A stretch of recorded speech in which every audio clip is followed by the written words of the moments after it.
Hello, I'm PJ Roscoe, author of the Adventures of Fairy Folk series, and today I'm going to read to you from the fourth book in that series, and this one is about Jack and the Snowdrop Fairy. All the books are published by Crimson Cloak Publishing and they're illustrated by Elizabeth Monks. I chose this one because we still seem to be having snow here and there around our country in the UK.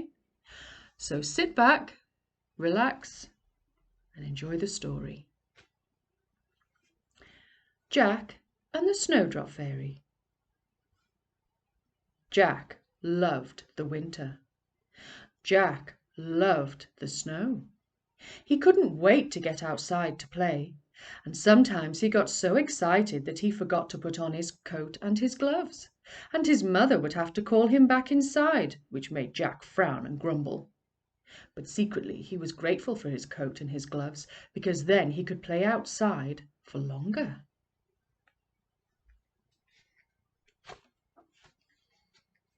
Every year he would wait impatiently for winter and for the snow. He'd never been disappointed. Even a light snow was better than nothing, but what Jack really loved was deep, thick, white snow. The kind of snow that you get after days and days of snowing, and it gets deeper and deeper until he could only see the top of his dad's car. He was always willing to help his dad clear a path from the front door to the car. He piled the snow as high as he could to make a mound he would slide down. He made endless snowmen and lined them up in rows, and then he would lie in the snow and create snow angels.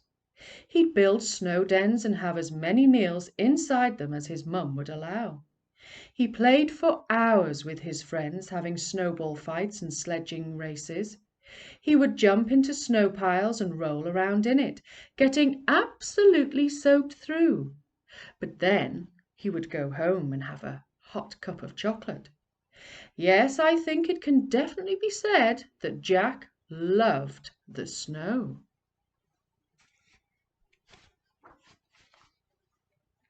One year it snowed for days and days, which made Jack very happy indeed, as the snow covered everything. It all disappeared under a thick blanket of cold white snow. It also meant school was cancelled because nobody could drive anywhere. And this made Jack very happy indeed, because that meant more time playing in the snow. Instead of dressing in his school uniform, he quickly pulled on his thick coat, his gloves and his hat, and he ran off to play in the wood. The wood in the winter was like a fairyland to Jack. Everything was covered in pure white snow. It was magical. He ran through the trees, pulling on branches and laughing as the snow fell on his head. He made a huge snowman under a tree's branches, which made it look like it was attached to the tree. He burrowed through a large snowdrift, making a little tunnel which he crawled through again and again. Jack was very happy indeed.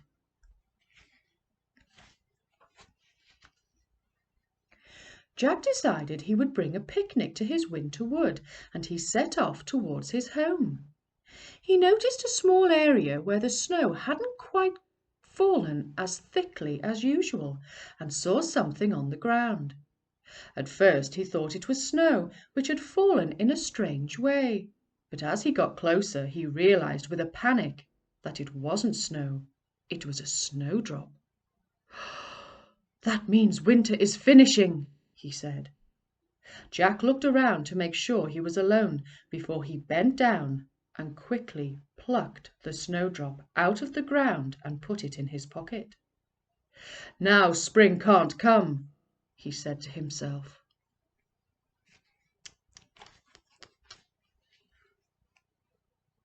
"What have you done with my flower?" Jack jerked around in surprise because he thought he was alone. Looking around, he could see a tiny fairy watching him from a nearby branch.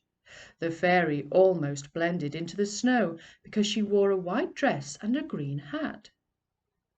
"I haven't done anything to any flower," lied Jack. "It's winter. No flowers can grow in the winter." Winter is finishing, Jack. It's time for spring to follow. My flower, the snowdrop, lets the world know that winter is ending. If there are no snowdrops, spring will never come." "Good!" shouted Jack. "I hate spring. It's boring. I love the winter. I love the snow."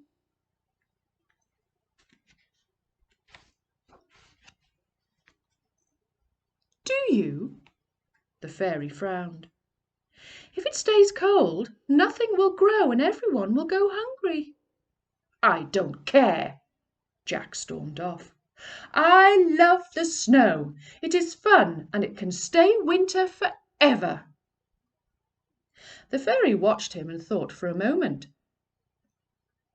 Well, if he likes snow so much, maybe he should stay in it.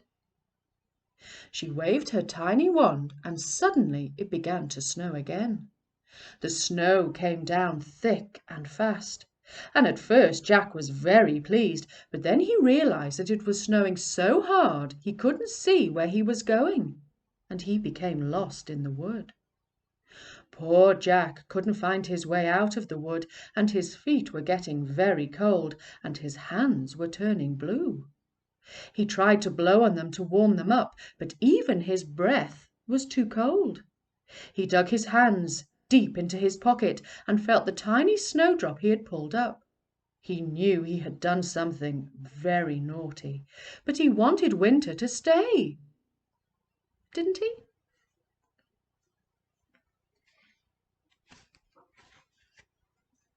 His teeth began to chatter, and icicles were beginning to form on the end of his nose. Soon the snow was so thick and high he couldn't move his feet any more. He was stuck. His hands were thrust deep inside his coat pockets, and he realized he couldn't pull them out. His nose began to twitch, and then suddenly it grew long and pointy and changed colour. It turned orange. You know what it was, don't you? That's right, it was a carrot.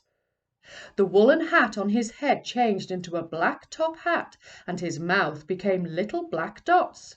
Yes, that's right, black coal. Poor Jack, he was becoming a snowman.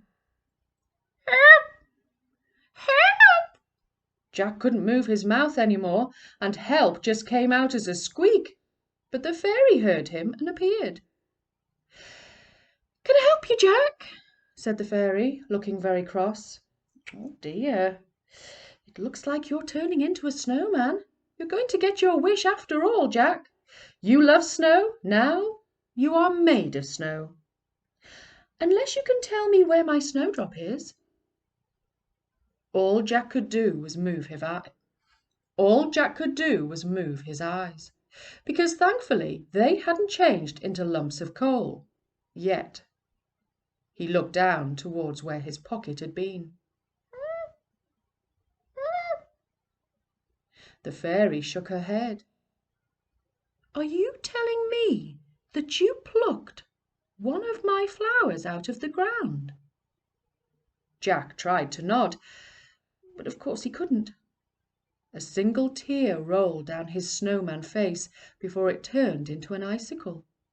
The fairy could see that he was sorry, and she waved her magic wand again. The snow immediately stopped falling. Jack's nose changed back into a regular nose. His woolen hat warmed his head again, and his mouth changed from black coal into his own mouth. Jack was finally able to take his hands out of his pockets, and he quickly stamped his feet to try and warm them up. "Oh, I'm so sorry, fairy. I'm so sorry. I didn't mean to hurt the flower, but oh, I love winter so much. Spring is boring." "Spring doesn't have to be boring, Jack," said the fairy. "Spring is when everything wakes up and begins its journey upwards. The world comes alive again. The flowers grow, the trees, leaves come back, the animals wake up, and the birds come back to sing. Fun is not limited to the winter, Jack." "Yes, I suppose you're right. It is nice to feel the sun again, and I do like watching the squirrels and the rabbits play amongst the trees." Jack gently pulled out the snowdrop from his pocket and lay it on the snow-covered ground at the fairy's feet. The fairy sighed when she saw the broken, wilted flower. "What can I do to fix the flower?" asked Jack, feeling sorry for the damage he'd caused. "Maybe if you plant it in the ground again, she might want to grow."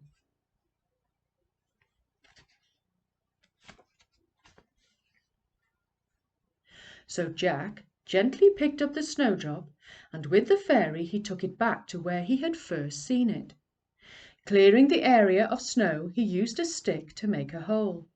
It was very difficult because the ground was hard from the cold, but the fairy helped with a bit of magic, and soon they had a hole big enough for the snowdrop. Placing it inside, Jack smoothed out the soil around it and stepped back. The fairy stepped forward and whispered to the flower. For a moment nothing happened, but then the little snowdrop lifted its head and stretched out its green leaves towards the sun. Jack was amazed to see other snowdrops join the flower. Before he knew it, there were small clumps of beautiful snowdrops everywhere, peeking out through the melting snow. It certainly wasn't boring at all. So Jack learned to enjoy every day, whether it was snowing, raining, windy, or sunny. He played outside in all weathers and never, ever pulled out any wild flowers ever again. Hope you enjoyed it. Good night.